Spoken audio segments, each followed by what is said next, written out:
Me bolle cor pa parararararararam. Me bolle cor pa parararararararam. Bararam bararararararam. Bararam bararam barararararam. Има една топ анекдота со покоен Горан Стефановски, нашиот легендарен драмски писател. Ние на факултет, не знам што беше тоа, у фоето, ама ја бев прва година, од прва до четврта година собрани глумци. Сега повеќето од нив многу познати овона, значи ја бев прва, значи до четврта година све у фое собрани, онака глумци. Извадиле овие постариве генерации од мојава втора, трета, четврта година джоинти, пуша, димници она фое, вака со лопата да фрлаш дип. Демек некоја таква беше, некоја журка вечерна беше, ама така сега ми текна, да, у подоцни сати, више знаеш, повадија джоинти внатре, рачуна никој не е тука од професорија. И у еден момент, тоа димници внатре се пуши трава, марихуана. И у еден момент од нигде никаде влага у бифето Горан Стефановски. Влага, овие ги гута тоа джинтите недопуштени, вака, кој го гута, вака, уста го држи му чади од уши, кој го бута, у уши го крие му чади од нос, вака, кој не знам, појма немам, го бута у гаки и почне да игра брейк-денс, онака, знаеш, джоинтов неизгасен. Абе, паника невидена. Значи, смрди корне. И Горан влага мртов владен. Дури со никого здраво, професоре, добро вечер, професоре, како сте, професоре? Значи, не реагира, само се смешка, вака, клима и продолжава низ бифето, пошто тамо беа тоалетите. Тргнал према тоалетот. И ништо збор не кажу, смрди корн. Иде према тоалетите. Штава внутре, више никој не збори ништо. Сите вака се гледаат, тоа е испогасени, све тоа, джоинтите, некој отвара, джабе отвара таа вратата, тоа нема да излезе у наредни саат време да има. И еви га, сите као баетли, онака, чекаме да се врати Горан од тоалет. Стефановски, искачете го Горан Стефановски по некој време од тоалет, трга према излезот. Ништо не збори, ништо не кажува, значи тоа уште поише онака збунувачки. Ја отвара вратата, за да излезе од фоето, од бифето поправо, ја отвара вратата и онда тогаш се врти, онака шармерски у негов стил, вака фрла поглед кон сите нас, вика. Значи не е проблем што вие пушите трава. Проблем е што на нас професорите не ни даате. И си отиде. Абе ти унутра беше ломе, онака. Горан Стефановски, не е проблем што вие студентите пушите трава. Проблем е што на нас професорите не ни даате. Така ова анекдота што сега ми текна, ја поврзуем со ова 40 тони марихуана. Иначе да разчистиме у старт, мислам, ја таа работа имам пробано. Армама, наискрено, никогаш не се навикнав на тој мирис, толку ми е одвратен, да е тоа просто неверојатно. У 4-5 пути у живот така ми се споија притисоци од тоа. Едноставно, нака се осетив дека као дошло време за умирање, одамна многу беше. И знам тоа беше еден диџе од Белград ме виде блед цел и ми акна, вика, дајте од тог џуса тамо. И ми даде една пола литар џус, вика, и да го испијам на екс, како го испив, така ми се отвори очите. Така да никад не сум бил ја, како да кажам, некој поборник на тие ствари. Сум пробал, да, но на мојот организам тоа не му одговара, како што не му одговараат многу други работи, како што сум ви кажал, како што, пример, алкохол исто 4-5, ако испијам у кафана, у најдобар случај, онака идем муабет на маси и више после четвртата, петата и да сакам не можам да пијам, пошто нешто овде ми се затвора. Сум ви кажал, нема врска. Немам организам ја за такви пороци јаки. Но, апропо анекдотава, и, значи, сега кој ја да му кажам на премиеров, значи, не е проблем, премиере, што ги лишивте од дрога овие од СДС и ме земавте дрогата.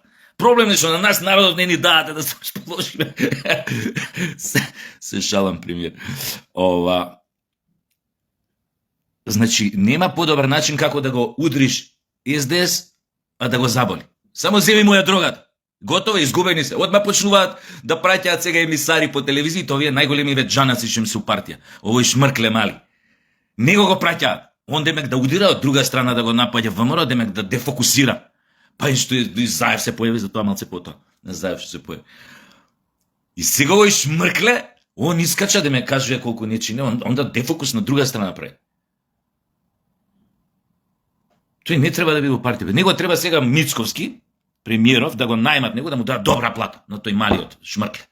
Добра плата да му дадат, да го вработат као она единица на као куче. Онда да њуши дрога кај што има. Не, без боле од кучињана ќе изврши работата. Тој само вака, уште кој ќе се појави вака од 3 километра ќе нањуши дрога, ќе намири се. Треба таквите таленти ВМРО да ги искористи. И нормално како награда за тоа. Туп. Се пазете се, ова е марихуана, сепак, знаеш. Страхотна работа. 40 тони луѓе и премиеров најави дека може таа бројка да достигне 100 тони запленети. Пазете, таа дрога нелегална ја произведувале овие легалниве фабрики, најверојатно велат били многу блиски до кланов Заеви, ако не идентични, така велат, ја не знам. Ќе си покажи истрага ако има, појма немам.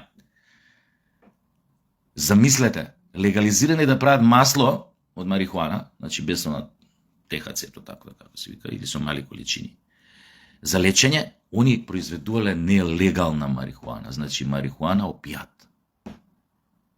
И веројатно, како што рече премиерот, на многу инвентивни начини ја дистрибуирале, ја ваделе од магазини, ја ажурирале, ја каталогизирале, демек тоа е некој отпад, уствари внатре имало пресувани цветови од марихуана. Ако вистина, а не верувам зашто премиерот тоа би го измислил као факт, таа бројка достигне и 100 тони на запленета марихуана, јас стварно мислам дека после таква работа не треба човек да куртули од сите оние кои што имале врска со тоа нелегално производство на марихуана во легални фабрики кои што требале да произведуваат масло. Може би затоа бившиот премиер ЗЗ толку агилно одеднаш се појави во јавноста да ги брани оние кои што се на некој начин кои што ќе се покажат врзани со целиот тој процес на нелегално производство на марихуана. Знаеме кои ги во чие сопствеништво се повеќето такви фабрики или плантажи, како сакате да кажете ги во Македонија. И просто ќе биде вистинско чудо. И голем минус, неопростив минус за оваа власт, ако овој пат, овој случај, овој скандал не го истера до крај. Тоест, ако не ги видиме на обвинителна клупа буквално од прв до последен, сите кои што се умешани во оваа нелегална активност. Значи не се работи за 40 кила, се работи за 40 тони кои што може да бидат, ќе се покаже дека ќе бидат најверојатно и 100 тони. И сега имате спинови од типот, да, ама требаше прво србите да фатат 5 тона марихуана, па нашиве, демек, кои што рекле дека најверојатно дошле од Македонија, па нашиве дури тогаш се активирали. Што има везе тоа, бе? Што има везе? Кој беше прво, јајцето или кокошката? Маме, мојвам кој прв почна. Што има везе? Тамо се фатени 5 тони у Србија. Овде се фатени 40 тони. И? Кој е поголем факман сега? А? Што е битно, како, што тргнало? Не е битно, важно е реагирано, делувано максимално, агилно, прецизно, брутално. Тоа се страхотни пари на умало продажба, на терен, на улица. 40 тони, 100 тони. Страхотни пари се тоа. Да, тоа точно не е кокаин, но се страхотни парите. Тоа е огромен, како да ти огромна количина. Замислете, тоа било нелегално произведена марихуана. Замислете колку милиони некој ќе се збогател од тоа. Тој некој, сега обвинителството тоа треба да го истера до крај. Може би некому нема да му биде судено, да му се суди за велепредавство од прва. Може би тоа е идејата. За почеток да му се суди за нешто сосема друго. А тоа е овој скандал. Па после евентуално утекна тој процес, да биде откриен еден друг процес, на велепредавство за кој што ќе биде гонет. Мада искрено за сега не верувам дека тоа некој ќе потегне, но доволно ќе биде и ваква работа, индиректно преку некој друго дело велепредавниците кои што ја предадоа Македонија на странски соседни држави, кој што ја натера да клекне пред странски соседни држави, дека секако ќе одат во затвор. Би било убаво да бидат гонети за таа работа, за велепредавство, но да кажеме не би правиле проблеми ако бидат осудени на долгогодишни роби и за нелегално производство на недозволени средства, опијати и така натаму и така натаму.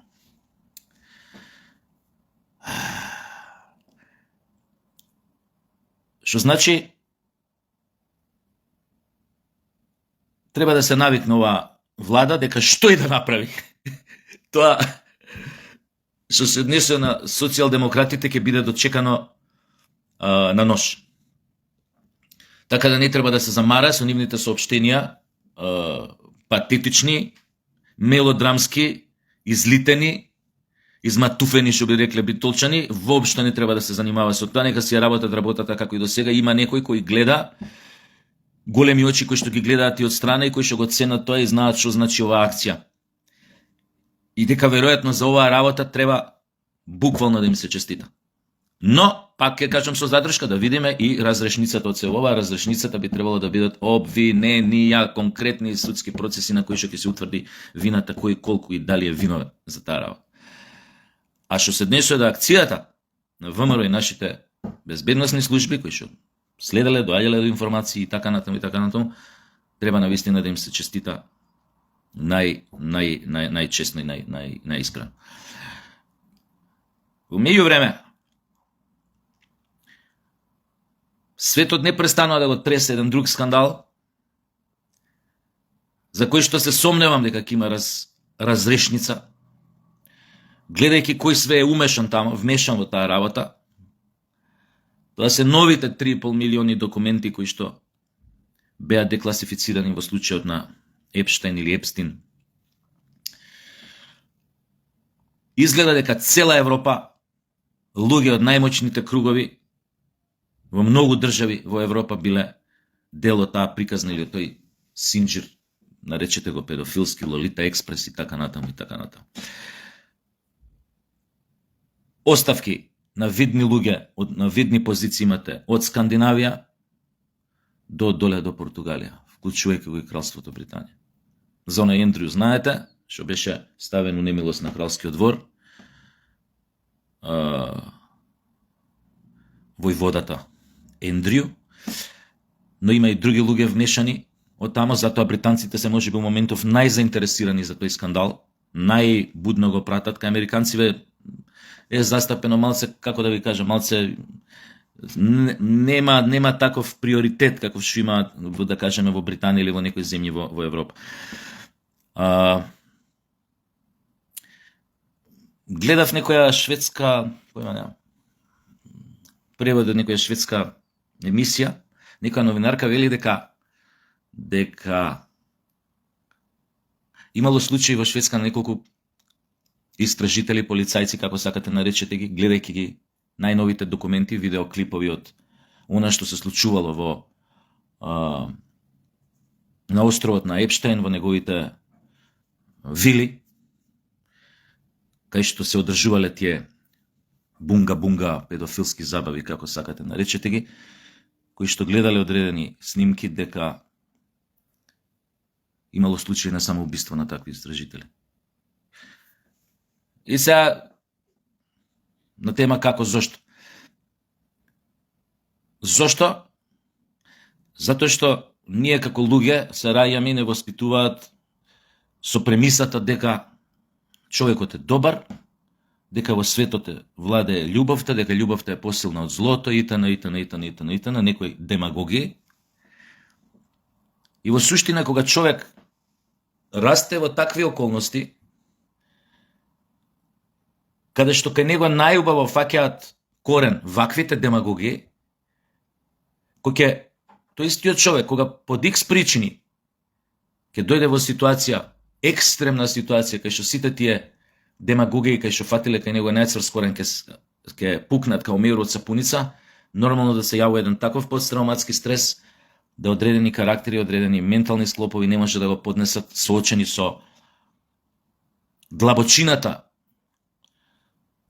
иманентноста на злото кај човекот, која ќе се манифестира во полн ек, би рекол, од полна пара, веројатно не можејќи да се соочат со таа вистина, за границите кои што може да ги поминат луѓето на пристојно однесување и да станат нешто сосема друго, веројатно кај нив, кај тие луѓе прави таков стрес кај што не може да го поднесе тоа соочен со она што се случува реално, особено кога ќе види дека луѓе кои што го управуваат на некој начин светот, од чии одлуки политички зависи безбедноста на светот, безбедноста на луѓето и икс други работи, кога ќе ги видат во едни такви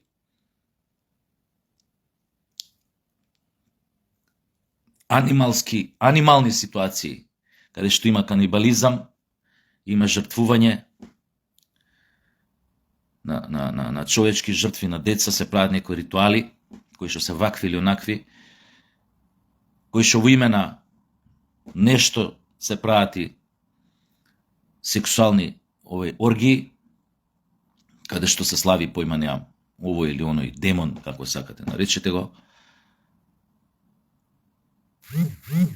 Едноставно, кога ќе видат дека во дечките луѓе на овој свет, нивните идоли, ако сакате, од друга страна, оние кои што потекнуваат од светот на забавата, на филмот, музиката, кога ќе ги види во едни такви околности, кај него буквално секоја илузија за добрината, за љубовта,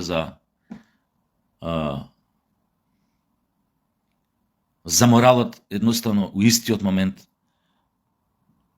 му распрснува и повеќе не знаат што со себе, тоа толку се дезориентираат, целокупниот нив ментален склоп, се она што научиле, виделе, биле воспитувани, се распаднало за една секунда и веројатно затоа посегаат по својот живот.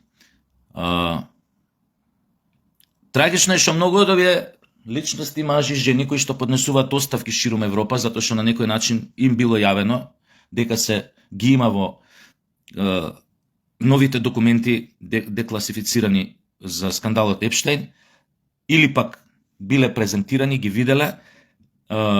Многу од тие кои што даваат оставки, дали во појма немам во како се вика тоа, тој што си даде лордот оставка у Британија, не знам, у Норвешка, у Шпанија, у Франција, у Германија, во Шведска.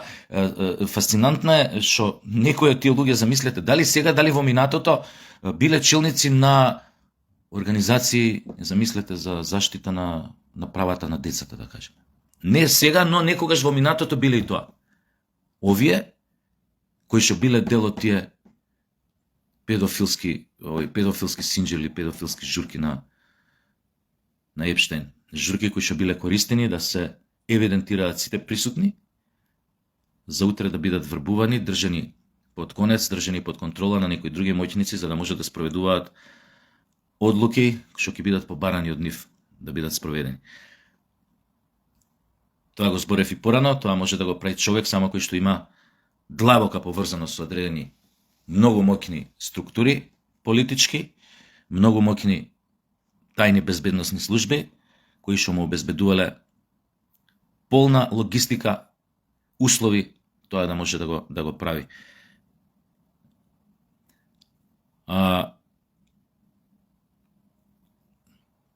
Во врска со десензибилизацијата, некој се прашува како е можно едни такви личности кои што до вчера важеле за сосем пристојни, шармантни, сте ги сакале, дали бил политичар, дали бил филмска звезда, музичка звезда, априори сте ги доживувале како позитивни, добри и така натаму, затоа што биле забавни, нивните филмови биле одлични, биле во нивните филмови биле смешни, биле приемчиви, атрактивни.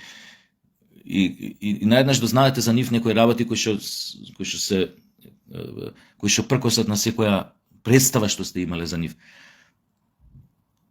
Одговорот на тоа е многу прост, како што спомнав, се нарекува десензибилизација, кога вашето тело долго време ќе го изложите на екстремни сензации, екстремни фантазии. После тоа нормално е вашето тело повеќе да не реагира на се она што ви било возбудливо претходно, или на се она што ви било некаков предизвик претходно. Едноставно, со многу поекстремни сензации, барања, фантазии, се она што претходно ве возбудувало, вие фактички сте го неутрализирале, сте го поништиле. И нормално е, колку повеќе бараш, толку побрзо се заситуваш и толку повеќе бараш уште повисоко, подалеку, пооткачано од ова, поекстремно од ова, поекстремно од ова. Токму затоа они дошле до ситуација да ги прават и тие сатанистички, ако сакате и кабалистички ритуали во кои што ете така велат се принесувале и жртви и човечки и се јадело и човечко месо, значи во некоја рака били канибалистички журките, освен што биле кабалистички или не знам какви.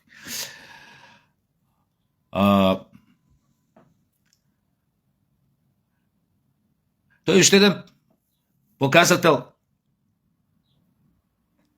колку човекот уствари не е добар. Не можете да го дефинирате дека човекот е добар. Тоа е обично, како да ви кажам, демагошка флоскула, парола, мит, ако сакате.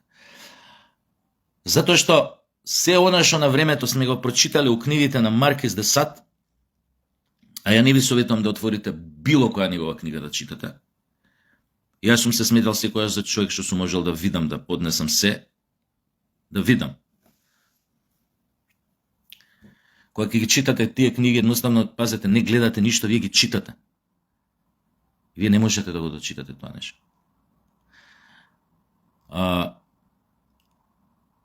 Вие мислите дека тоа што го пишал Маркиз де Сад во тие негови книги, дека е фантазија на еден пореметен ум, кој што да, морал да биде сведок на тие настани, иначе не би можел до тој детал да ги опишува работите што се случуваат во неговите книги, особено ако земете книгата 120 денови со дома. Ама знаете како читате и мислите, ајде, ова добро се случувало тогаш, пред 2-3 века, у тамо некој француско благородништво, некој француски благороднички високи кругови, трат-мрат, ама добро, тоа више сега не се случува. Излезе дека тоа било, како да ви кажам, како се вика она, тјуторијал, учебник, за секоја наредна генерација моќници политички, не само во француски двор, него и многу пошироко во секој двор. Метафорички кажано, во секоја власт, голема држава, кои што биле на и помали држави кои што биле на најголеми позиции, како да им било ова тјуторијал, Маркиз де Сад, да може да си ги исполни сите своји валкани фантазии.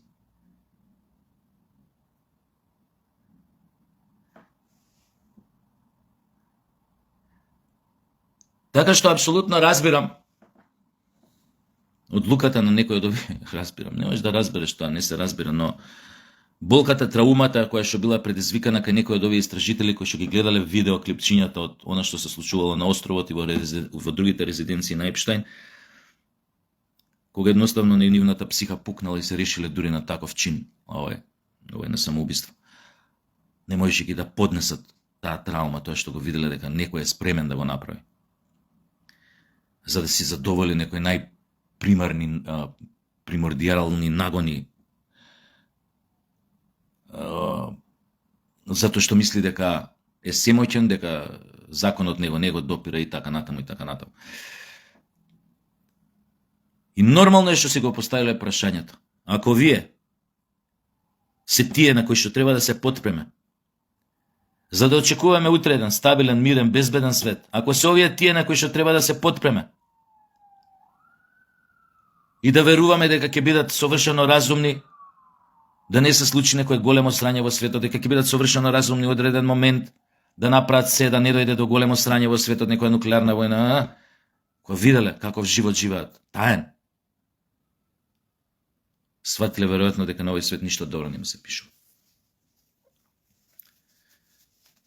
Ништо добро не му се пишува. Ако моралните принципи кај секој индивидуа, посебно на сите тие, до таа мера се расточиле или се распаднале,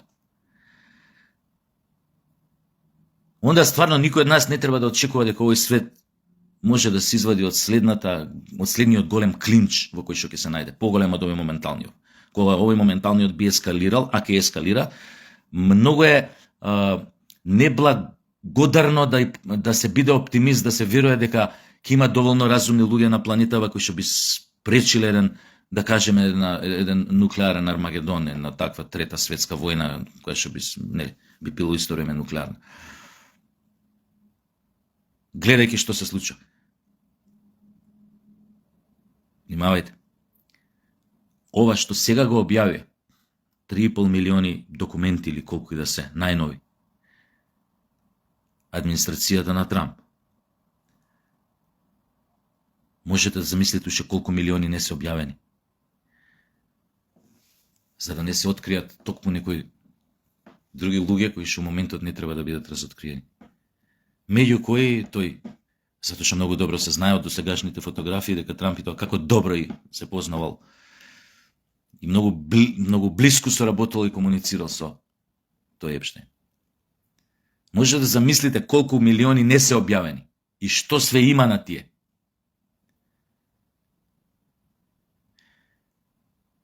И ако се земе во предвид дека има девојки од Балканов кои што биле вмешани во таа мрежа педофилска на Епштейн, соработувале со Епштейн, значи му носеле девојки од овој регион, ќе кажам пошироко, нема да го прецизирам кој е.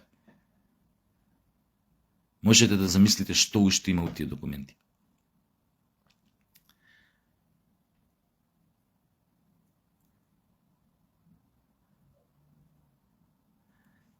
Може би понекогаш е добро кога ќе ти се разбијат сите ортодоксни сваќања што ги имаш за светот, сите погрешни сваќања фундирани, базирани на одредени демагогии, така за позитивноста, за владењето на љубовта, милоста, нивната јачина, победата на доброто врз злото. Затоа вела може би е подобро кога некојаш тие погрешни представи што се ги имаш у главата да се разбијат што порано у животот. На мојата генерација успеа да им се разбијат, затоа што беа сведоци на многу немили настани. Кога видовме човечкото зло до кај може да отиде, со своји очи сме виделе тоа.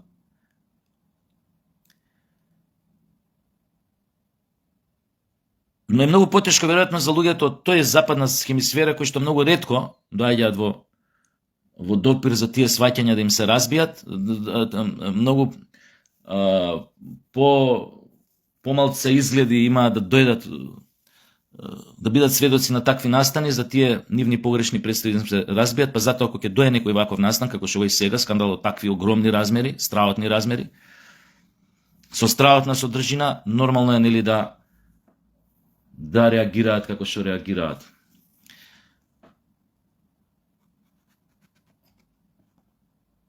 Да видиме што ќе се случи.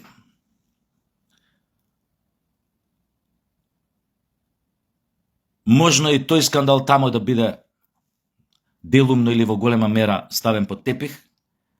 Премногу луѓе се инволвирани, премногу моќници, буквално значи може да се заврти целокупниот, тоест тие, како да кажам, структури на моќ во западната хемисфера буквално може да бидат превртени као чорапа или превртени на глава и тоа не може да нема страшни последици, па затоа веројатно ќе одат на варијанта на жртвени јагниња, ќе одберат неколку души од вамо, од тамо, од онамо, од овамо, кои што